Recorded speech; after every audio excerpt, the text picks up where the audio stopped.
अब भारतीय प्रधानमंत्री, क्योंकि भारत ने संसदीय व्यवस्था को जो ग्रहण किया है वो ग्रहण किया है ब्रिटेन से, इसलिए हम थोड़ा सा यूके के पीएम में और इंडियन पीएम में थोड़ा सा तुलना करते हैं कि दोनों में क्या समानता है और क्या अंतर है। संसदीय परंपरा है तो दोनों ही जगह महत्वपूर्ण है सब पीएम का पद, क्योंकि दोनों ही जगह डिफेक्टो वही है वास्तविक प्रधान। तो जो सबसे पहला अंतर है वो कार्यकाल यूके में 4 साल है, क्योंकि हाउस ऑफ कॉमन का जो कार्यकाल है वो 4 साल है और इंडियन पीएम का 5 साल है।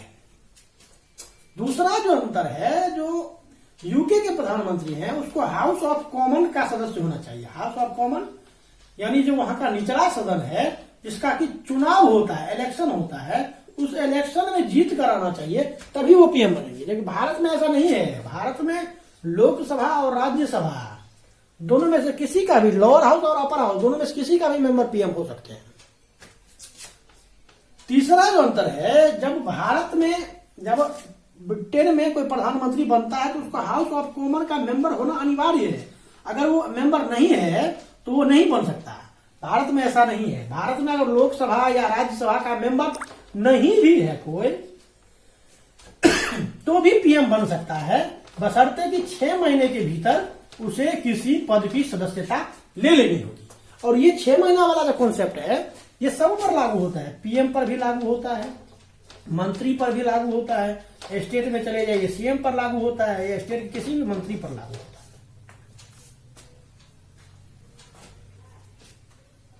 तो प्रधानमंत्री के बारे में यही था। आशा करते हैं कि प्रधानमंत्री के बारे में आप सारा कुछ समझ गए होंगे। और अब प्रश्नों को सॉल्व कीजिए।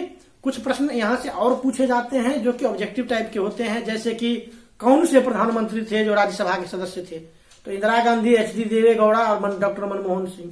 या कौन से ऐसे प्रधानमंत्री रहे हैं जो या रहे हैं जो कि किसी स्टेट के सीएम रह चुके हैं, तो उसमें आपको याद रखना होगा मोरारजी देसाई, पीवी नरसिम्हा राव, एच.डी. देवेगौड़ा, चौधरी चरण सिंह, नरेंद्र मोदी है।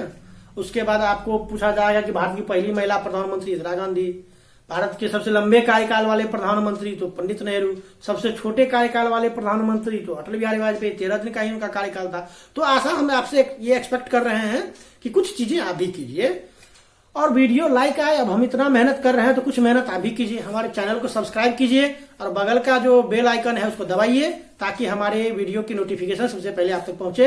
तब तक के लिए धन्यवाद। मिलते हैं अगली वीडियो में।